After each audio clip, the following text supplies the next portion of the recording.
the beat. Hitmaker, DJ Shumba, Mukoma Levels, Mukoma Fantan, Chibotin Tunge, 1 and 2, Bakuti Mama Keti Waso me tonight. Fancy 3 and 4, Chingo to Remabo, Kwateri Marocha, it's poor, you tell us straight, yow ya, shitting yow ya, loading yow ya, Malandi Roti Eseka Makaura, Atija Batera Maketi Kasangana Kuma Reds, yow ya, shitting yow ya,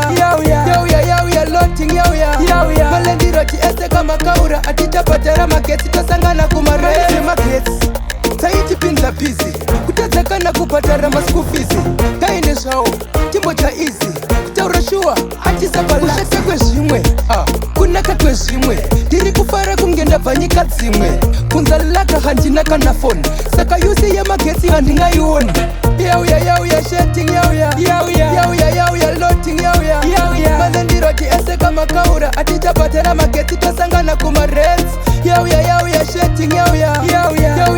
loading yow ya, Malandi Roti Eseka Makaura, Atija Batera Maketi Kasangana Kuma Reds, Main Road, tika kupa mari, hanji unoenda kunotenga moko, hojuza hako mageti akatsuka uneshua, Jusa mageti eponi, mari tete kupa, susu wacha kupa, takutenga masupa, tako kuya kwa chipa, tinga Batera Maketi ano uya takarara, oto kira takarara, hey! Yow ya, shitting yow ya, loading yow ya, Malandi Roti Eseka Makaura, Atija Batera Maketi Kasangana Kuma Reds, yow ya, shitting yow ya, loading yow ya, Malandi Roti Eseka Makaura, Atija Batera Maketi Kasangana Kuma Reds,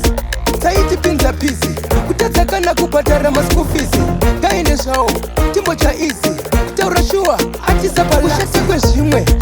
kuna kakwe shimwe, diri kufara kungenda vanyika zimwe, kunzalaka hanjinaka na phone, saka yusi ya mageti handinga yuoni, yow ya, shitting yow ya,